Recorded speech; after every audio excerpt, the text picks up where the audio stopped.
Good afternoon, sports fans from all around the globe. I'm your host, Jeff Dawson, East Coast Sports Investors. And this is your closing bell for Tuesday, February 15th, 2022. Action-packed slate tonight in the NBA college ranks and even some hockey to talk about.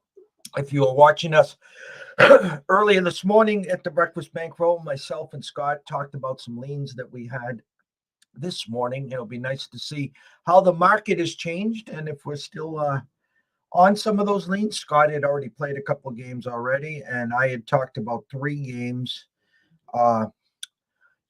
one in the NBA, one in college, and one in the pond. And the one in the pond has moved quite a bit, so we'll talk about that. But without further ado, let's bring in the man from the Palm Tree State, and it's up to a whopping 15 degrees here in sunny Cape Cod. The one, the only, Mr. Scott Ebb. Good afternoon, Scotty.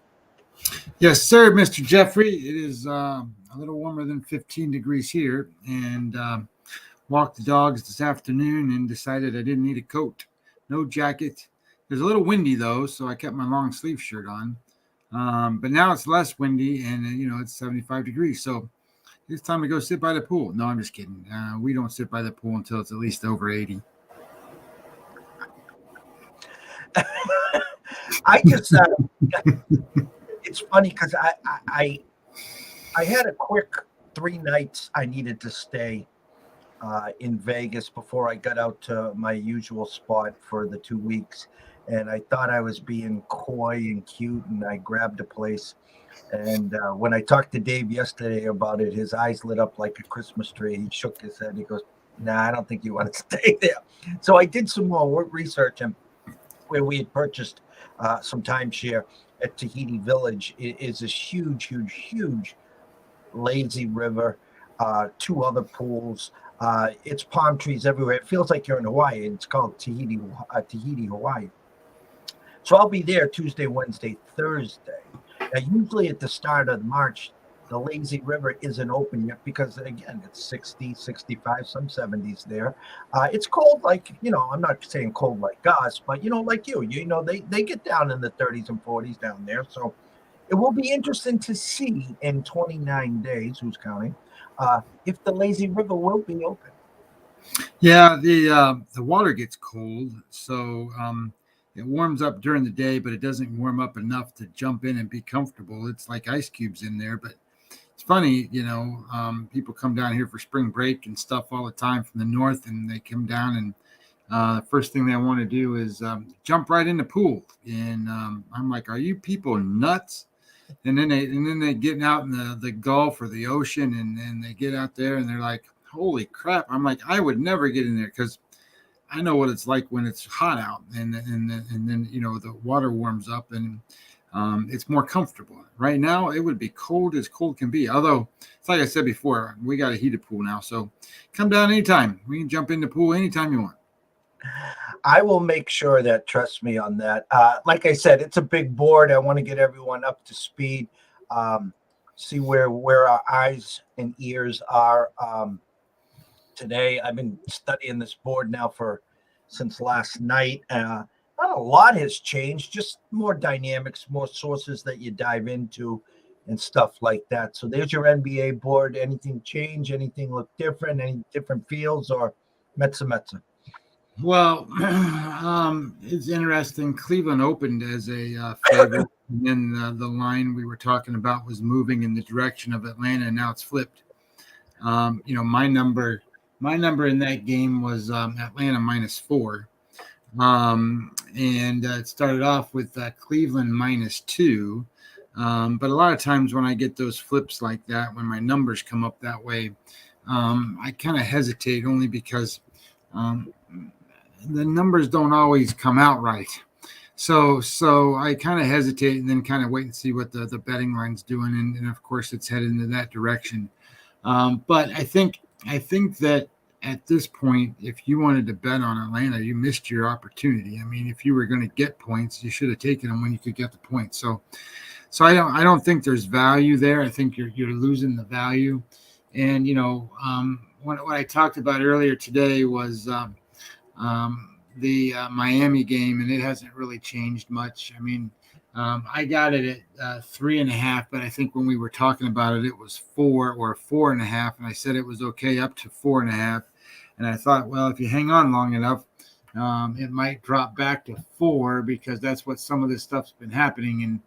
And sure enough, if you look at the board now, Jeff, it's 4s. So you can get a -4 now instead of the 4.5, and I'm okay with that. And then there was nothing else really going on here. That Memphis game I still like. I paid 3.5 earlier today, and again, that's another one I wouldn't go higher than the 4.5 that it's at currently. My number is 8.5 on that game, but I wouldn't go higher than 4.5. And then everything else, I'm just going to leave it alone. I don't like these other games. The Clippers playing Phoenix, getting all these points, and they just played last night and they were a winner. And all these games are determined upon whether or not the like Phoenix wants to run it up or not.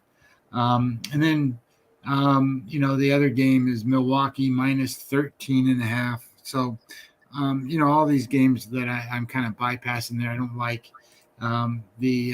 The Boston Celtics game is stuck on 2. It's been on 2 for a while now. And I still find that even though they're playing really well, I still find it hard to believe that Boston is a favorite on the road in Philadelphia because, they're two good teams and they're playing well. And the truth is my number says 3. So Boston by 3, but I'm surprised that the actual line is that way. So I wanted to go back to pregame and see. So 58% of the money, 59% of the tickets is on the Celtics. So it's not like the line's moving the wrong way or anything. So anyway, it was interesting on that. And the only other thing I thought was interesting that's not really in my favor is, I like Memphis tonight, and so does everybody else. It's showing 88% of the money, 91% of the tickets on Memphis, and I hate it when that happens because then holy shit, the whole world's on that team. That means that means the Pelicans are going to cover it. But I already bet it. It's funny you say that. That from what was it, 10 days ago now? From Saturday to Saturday, the NBA favorites were on like a 60-10 run. And I know some close friends that are just chalk bettors. And let's just say when they were cashing out at the end of the week that the books weren't too happy at them.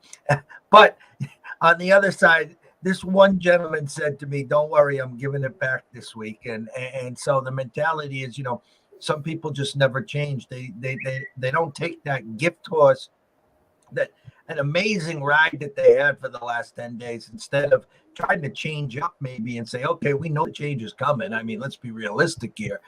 No, they just keep firing and going to the well. And I think he was down probably about 4 units last night. So it's just comical. It's the public, the degens, however you want to call it.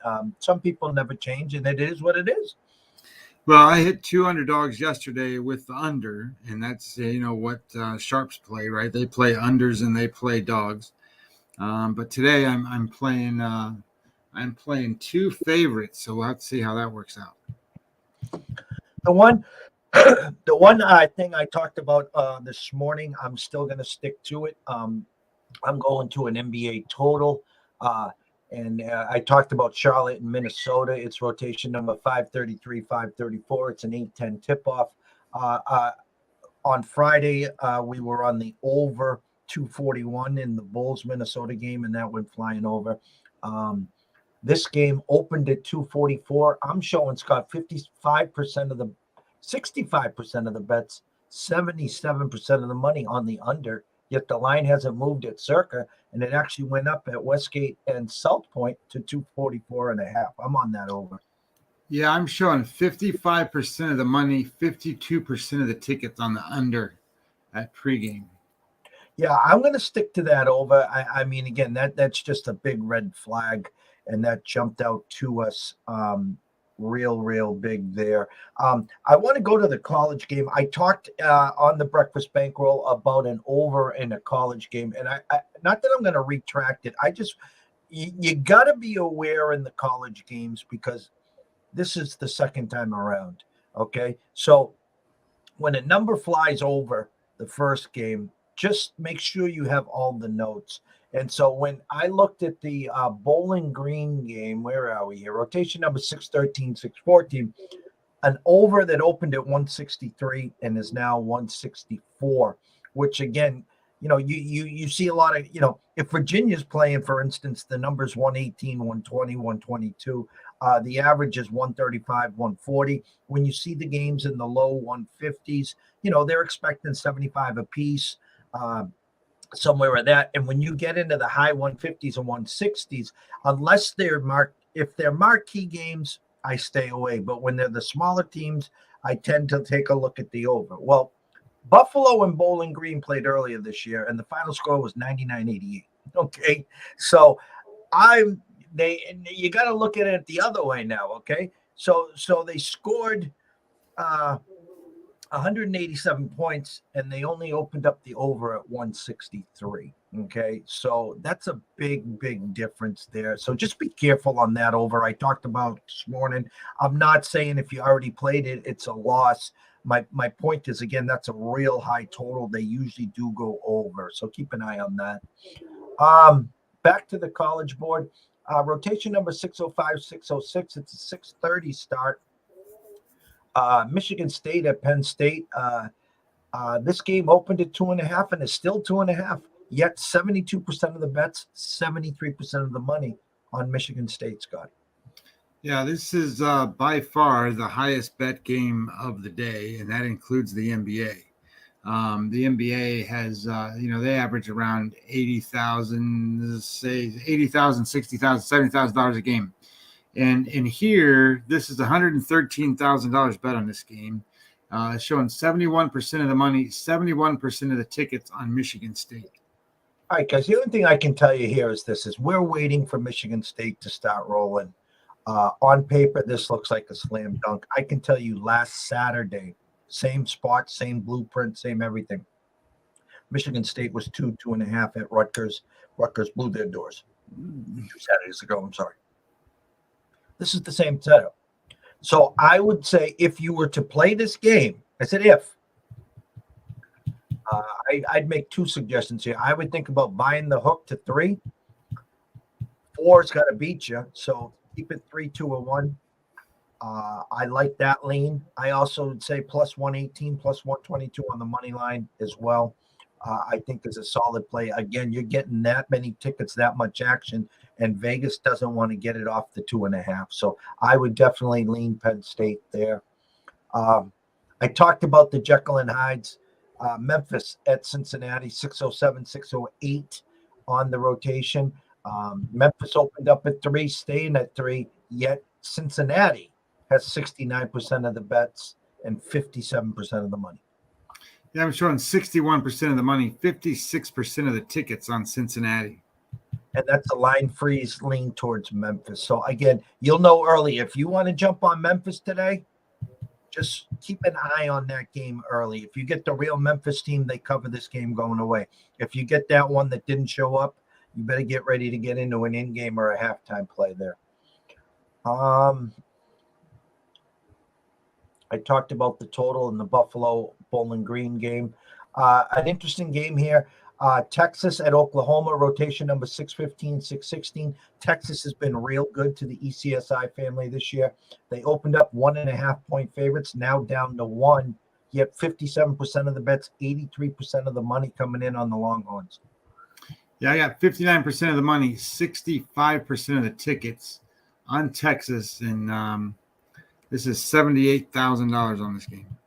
Again, guys, the market tells me Oklahoma's the side there, a team that just can't win.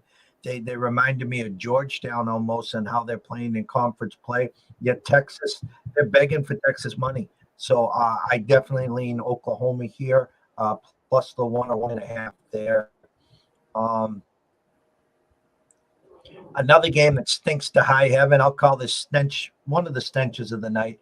Tulane at South Florida, rotation number 619, 620. Tulane opened up 4-point favorites, now 3.5-point favorites, receiving 73% of the bets, 93% of the money. Yeah, this only has $10,000 bet on it, Jeff, so not very much money. And 84% of the money, 56% of the tickets on Tulane. All right, guys. Stench number one here. South Florida plus the 3.5. Live dog. You can probably get them at around plus 130, 135 on the money line. A little pizza and beer money for sure there. Rotation number 625, 626. Florida at Texas A&M, a 7 p.m. tip-off. A&M opened up at 1 and is still 1. Dropped to a pick'em at Westgate and a pick'em at DraftKings right now. Florida receiving 60% of the bets, 81% of the money. Well, for this game being two schools that are in the SEC, nobody wants to play this game. There's only $6,800 bet on this game. 62% of the money on Texas A&M, 50% of the tickets, so it's split either way. Yeah, just like the SEC and the rest of the betting world, stay away. It stinks to high heaven. I talked about this morning. Rotation number 627, 628. Wake Forest at Duke. Wake Forest, one of those ACC team that's having a hell of a year, yet getting no respect. Opened at 11, now 10, 9.5 at Westgate and South Point as well. 71% of the bets, 85% of the money coming in on Wake Forest, correct? Well, I'm getting 66% of the money, 64% of the tickets on Wake Forest. I said this morning. I'm going to say it again. That number opened at 11 for one reason and one reason only. They were looking somehow, some way to get Wake Forest money. They are definitely getting it. Wake Forest has got me enough times. I'm not going to step in front of them, but I'm telling you, I will not be shocked when I come on here tomorrow and see that Duke won by 12, 13, 15, whatever it is. Clemson, Florida State. No, thank you.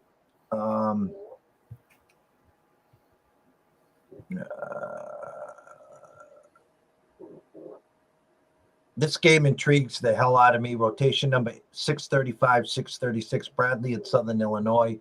A game that Southern Illinois opened up as a pick. It's still a pick. Yet Southern Illinois receiving 61% of the bets, 89% of the money. Yeah, I don't see it that way here. There's $17,000 bet on this game, so it's a lower bet game. 65% of the money's on Bradley, 52% of the tickets on Southern Illinois or South Illinois. All right, stay away. One of the marquee games of the night, rotation number 637, 638, Villanova at Providence. A game that opened up Villanova minus 4.5. Currently still 4.5 at Circa, and it's gone to 4 at Westgate and South Point. 71% of the bets, 52% of the money coming in on Providence. I'm kind of surprised at the opening number. Providence is, again, the Rodney Dangerfield of the Big East. They've just, like Nova, just find a way to grit it out and win.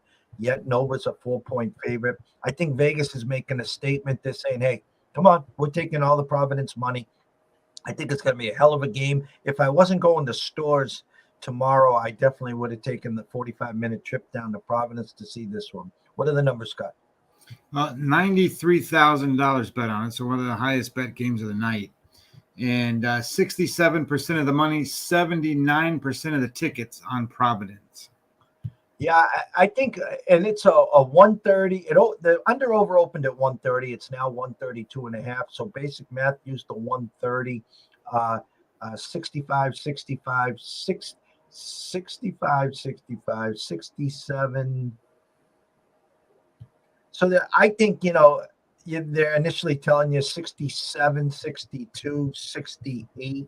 63, somewhere in that area. I think at the end of the day, Nova will win by 5 or more. I'm staying away. I'm going to enjoy that game for sure. Here's another one. Rotation number 651, 652. Wisconsin at Indiana. Indiana opened up at 3. 63% of the bets, 74% of the money on Wisconsin.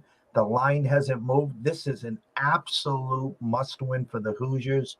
But I can tell you, Wisconsin on the road as dogs have been real dangerous this year. Yeah, $49,000 on this game. 53% of the money's on Indiana, 62% of the tickets on Wisconsin.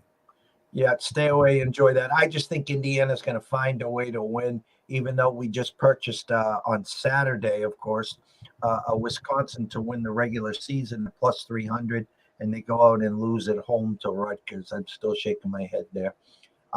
The other great game tonight at 9 o'clock, rotation number 659, 660. Must watch TV here.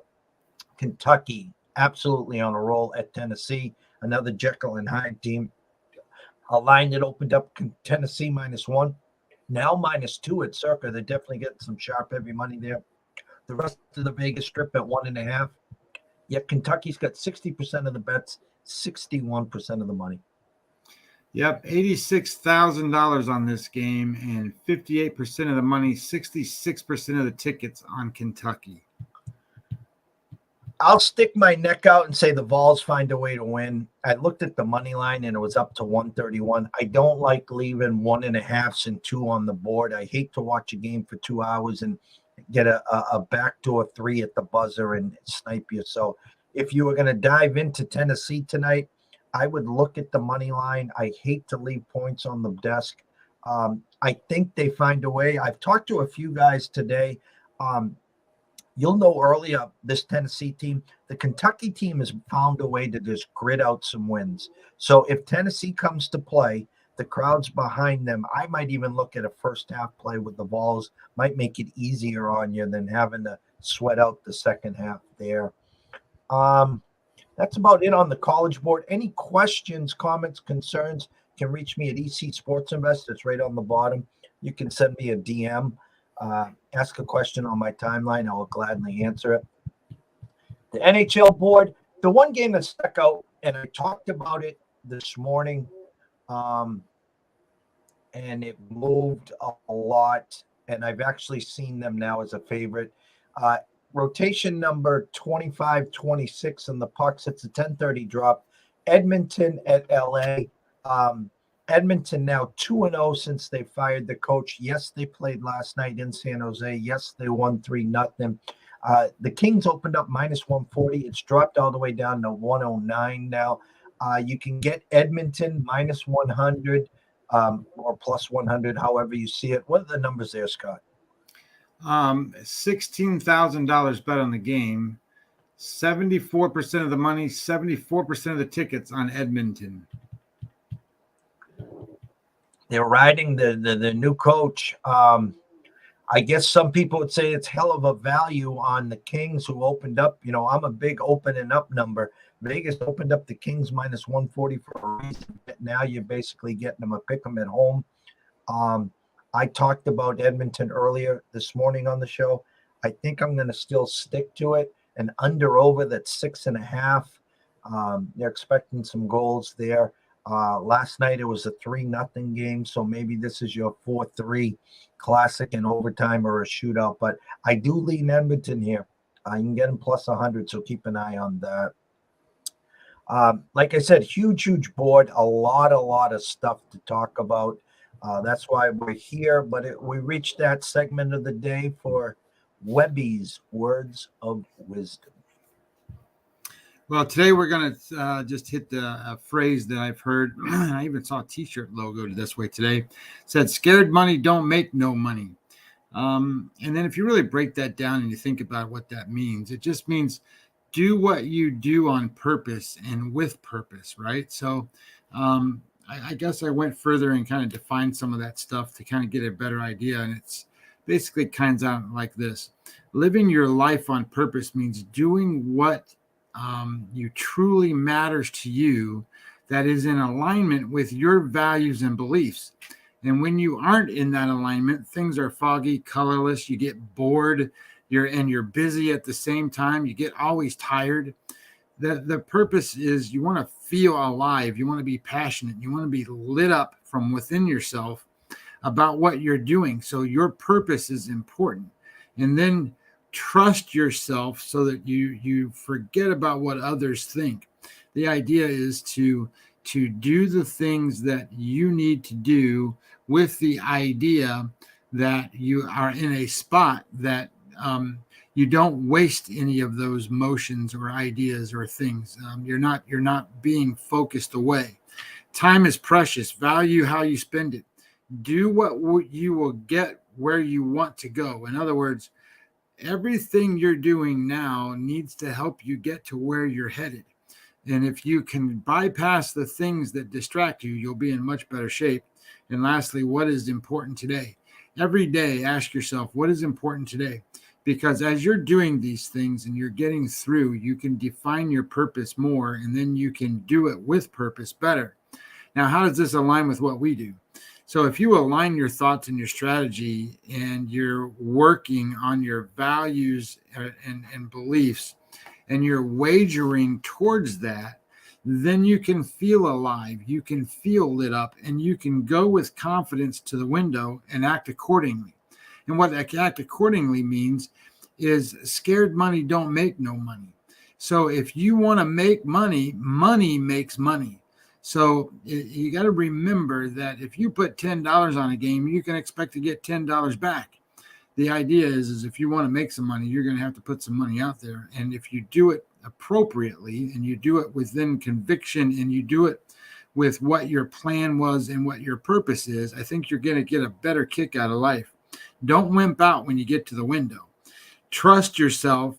It's an accepted practice in this business to go against the grain, go against the public, go against where everybody's at. So go ahead and be comfortable in those lanes. Don't waste your time on distractions. And in our example of extractions are things like the media pregame shows, the things that don't matter, the Super Bowl pregame that's 6 hours long, and you get to hear about Joe Burrow being superstitious, wearing a sock inside out, stuff like that. None of that stuff matters. And keep that stuff out of your head, because you want those distractions gone, and you want to be able to do what you need to do to get you to where you're going to go. And then lastly, focus on what's important, do what is important, which is read, research, have quantity, good quality conversations and development and strategy discussions with your peers. Get to a point where you're working on yourself and working on your business, working on your purpose, and then act with purpose. And I think you'll be a better wagerer, and I think you'll enjoy your life a lot better. From our good friend Billy Hewlin, Scott, a scared mouse doesn't eat any cheese, Scotty. Hey, I agree with that 100%. It's the same idea. You're chasing your tail and trying to get away, and you bypass the good stuff in life. I guess you're saving your ass, though. A board filled with a lot of games, a lot that has caught our eyes on 2 shows now. We have gone through this board. There's a lot of, I don't want to say landmines, okay? What I am going to say, there are a lot of opening numbers that caught our eye. The market is trying to dictate certain sides. It's your job, as Scotty talked about. It's your job now to take our information, your information, and to decipher, how you're going to play the games tonight. And Scotty emphasizes this every day. Go to the window with conviction. Go to the window saying, hey, this is my side, and I'm going to stick to this side. Put the I guess the best thing, put the earplugs on, put the blinders on, and just keep your head straight and forward, and just stick to the process. And that's the key to long-term success here. Yes, we add, we subtract, we add sources, we fire people daily. We don't like to, but the fact of the matter is, if we're using you as a source, and I know there's peaks and valleys in every season, every sport, but the bottom line is, if you're not adjusting to what's going on, well, then shame on you. And I think for us at ECSI, we always say we try to stay off that roller coaster. We try to, for the straight and narrow. And I think, the bumps are over. We're seeing the board great. We're finally starting to close some games, though. Last night, we got a push instead of a win, but we'll take it. And the URI game, we didn't close the way we needed to, but that's okay. We had the Leafs to cover our butts to make it a 1-1-1 night. So we were happy all the way around. But again, can't thank our listeners enough. Mr. Billy Hewlin, Mr. Lucky, Mr. Marty Lowe. I sent them a direct message. The locals today are still hot and heavy for Bill O'Brien to be the OC at New England. I don't know if Bill's holding out maybe for some more money or an extension at Alabama, or if he's doing it to try to get more money to come back to the Pats. But Billy, that's to you too. I do know this, though. If Billy stays with Alabama, that I'm pretty sure the Patriots will name Adam Gase as the OC. He was at a lot of practices this year since he wasn't on the sidelines with the Jets. So we'll keep our eyes and ears open there as well. So for myself, Jeff Dawson at EC Sports Invest, from Scotty Webb at Webby20 MLB, we wish everyone a blessed evening. To those people that are not wagering responsibly or staying in their lane, know this: there's an 800 number available. Pick up the phone, ask for help. Why? Because myself and Scotty care. Our goal is we want to see you here today, tomorrow, next week, next month, through 2022 and beyond. Have a blessed evening. Cash some tickets, have some fun with the games, and myself and Andrew McGinnis at Wager Talk will see you tomorrow at 10 a.m. Take care.